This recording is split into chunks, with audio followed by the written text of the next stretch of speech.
yesterday I was speaking with Magomed Ankalaev, and he said me that you two guys has all closed all the questions outside the octagon, and he has no problems with shaking your hand. So are you ready to shake his hand after the fight? Ele falou com o Magomed ontem e ele falou que vocês vão resolver tudo lá dentro do octógono, que depois ele não tem nenhum problema em te cumprimentar, apertar sua mão. Vocês vão apertar a mão depois da luta? Não sei. I don't know.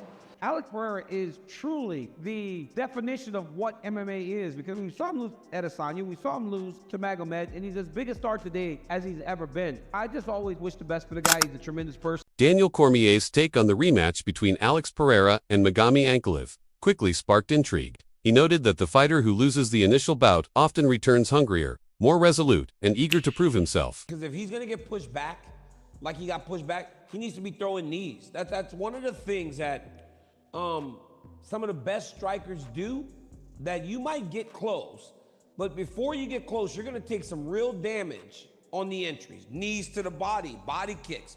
He's got to damage him on the way in if he wants a real opportunity to win this fight.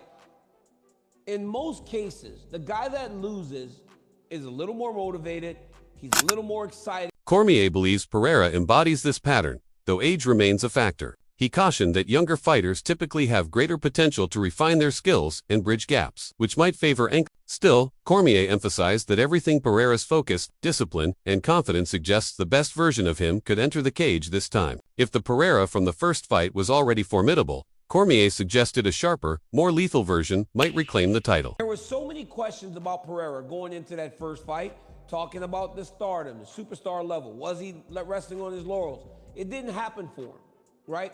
He didn't win that fight. He could be the more motivated guy, but he is the older guy.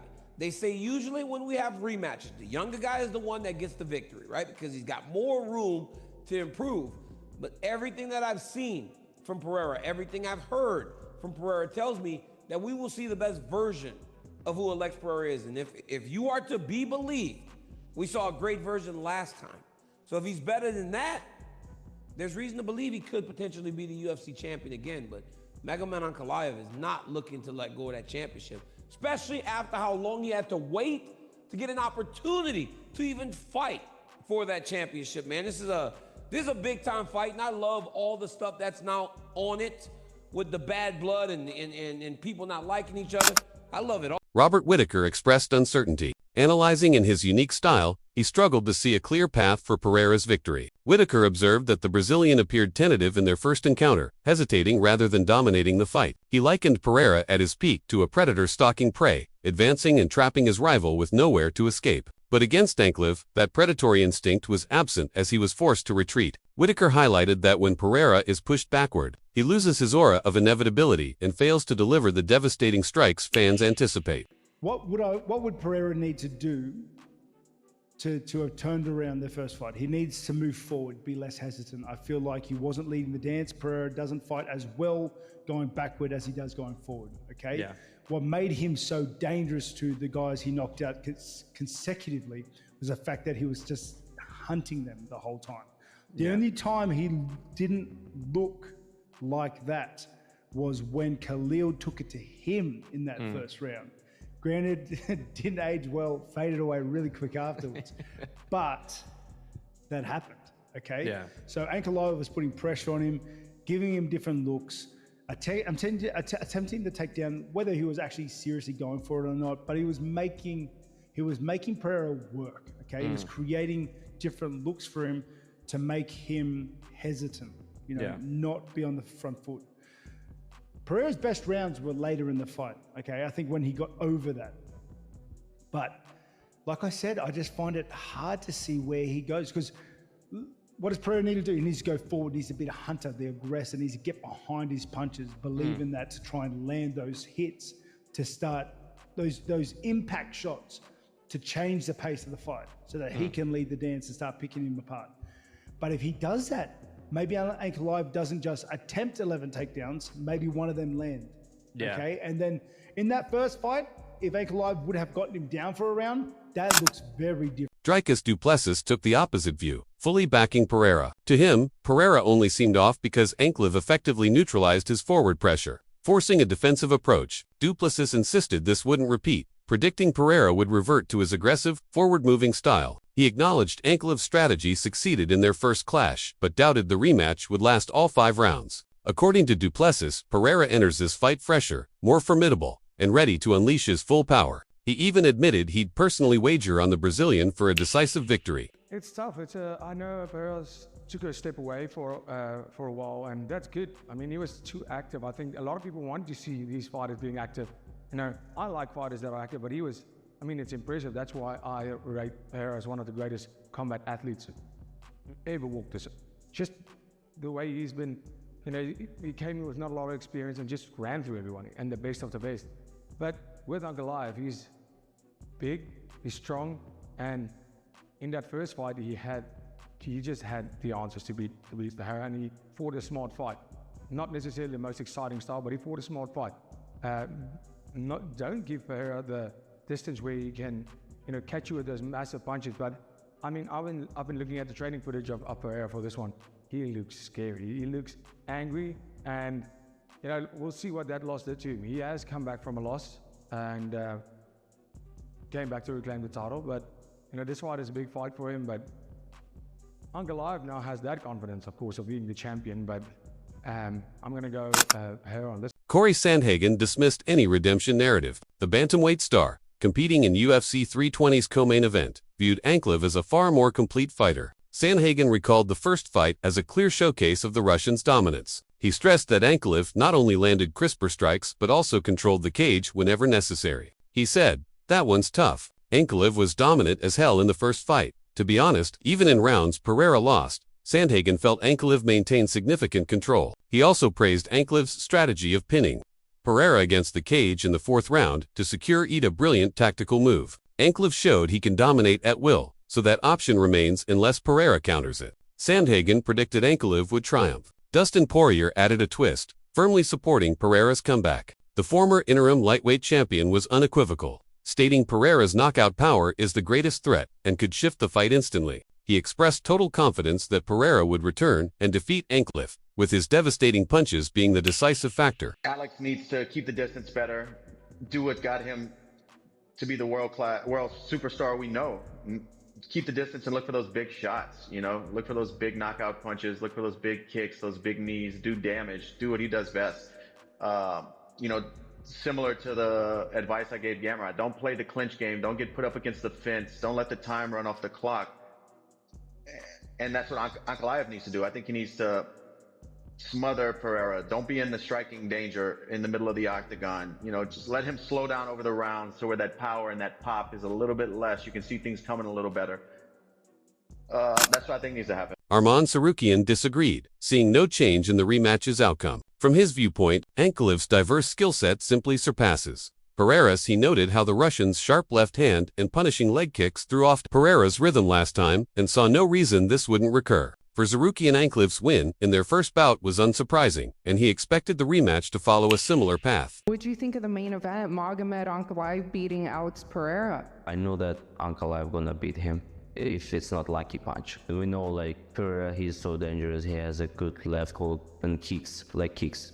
But first round he started with leg kicks, and I was scared like again they're gonna like kill his legs, and then he gotta change his stand. But then he could change his game. He started to go forward, and he won last, I think, 4 rounds. So you scored it for Magomed?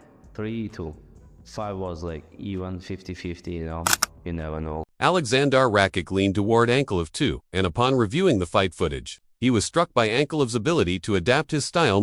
Rakic admired how the champion could switch stances, adjust range, and defend calmly without losing control. He acknowledged Pereira's dangerous power, but argued that Ankalaev's versatility gave him a significant advantage. Looking forward, Rakic predicted the Russian would lean more on wrestling, not to secure takedowns, but to neutralize Pereira's weapons and keep him in less threatening positions.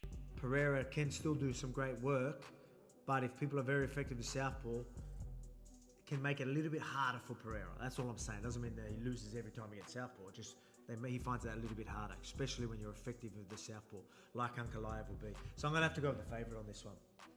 Do you do a parlay with Pereira on that as well? Oh, but okay. So a parlay that you could definitely see happening right now is the 3 underdogs here. So Pereira being there, parlay, you could definitely go there and get some major value in that. I'm picking, if you're just picking on who's going to win this, I think Ankalaev does it again. I think he's going to be more wrestle heavy. Will he get the takedowns? No, but he's safe enough on the feet to just constantly get himself out of danger. He's going to be fit enough.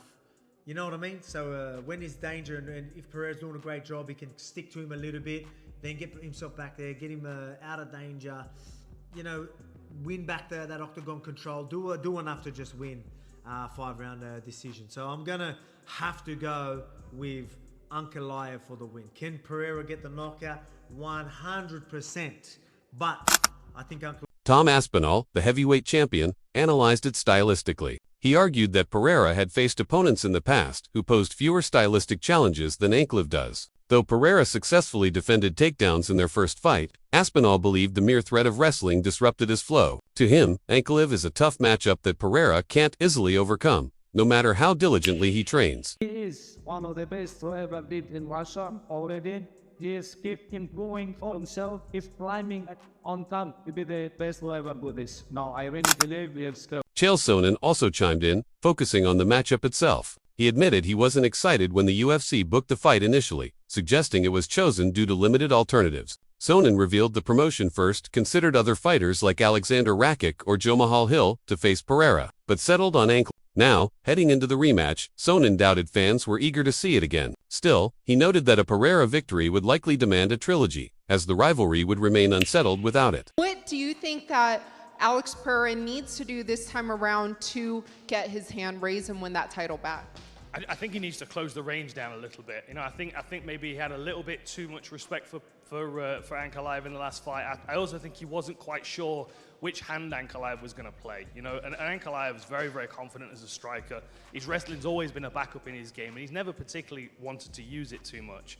But just the idea of it being there, the threat, I don't know, it seemed to make Pereira just kind of hesitate a little bit too much. And Pereira, when he's at that close range, either when you're coming to him, like when Strickland fought him, Strickland was walking into his range, or when someone's moving away and he's walking into their range, like Jamahal Hill, it's that, like, you feel that pressure of his kind of frame coming at you, and people feel like they need to react. And what I love about it, there's really good videos of him training online where he slips offline and counters with power punches. And the slip of the punch loads the power punch to come back. So his ability at close range to not only kind of bear over people and make them anxious, but also to pressure them to throw, in which case he feeds off it and works with counters.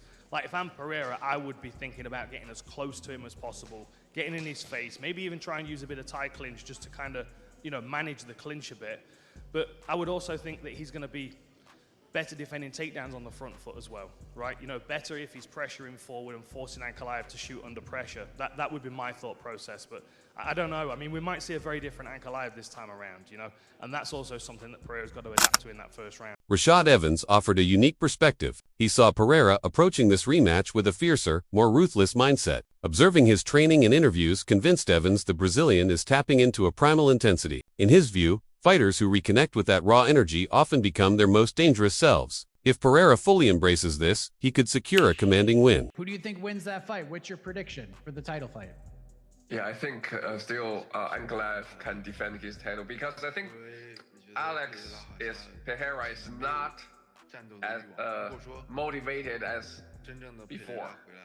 So, I mean, if we can get the old Pereira back, he's still the better striker than Ankalaev. But for now, if he still fought like the way like he fought last fight, I think Ankalaev can still win this fight.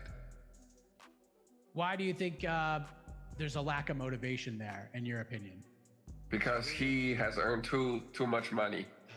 He's too rich. I think it's no matter who you are, as a fighter or as a human being, if you are too rich, you are just like a kind of lack of motivation, as when you are young, when you are poor, when you are hungry. I think that's normal. Collectively, the perspectives from the fight world created a compelling narrative for the upcoming rematch. One side views Pereira as a revitalized predator, ready to strike. The other sees Ankalaev as a disciplined champion who already cracked the code once and can do so again. With such sharp minds divided on the outcome, UFC 320 promises a clash where every moment feels unpredictable and only one fighter will emerge vindicated.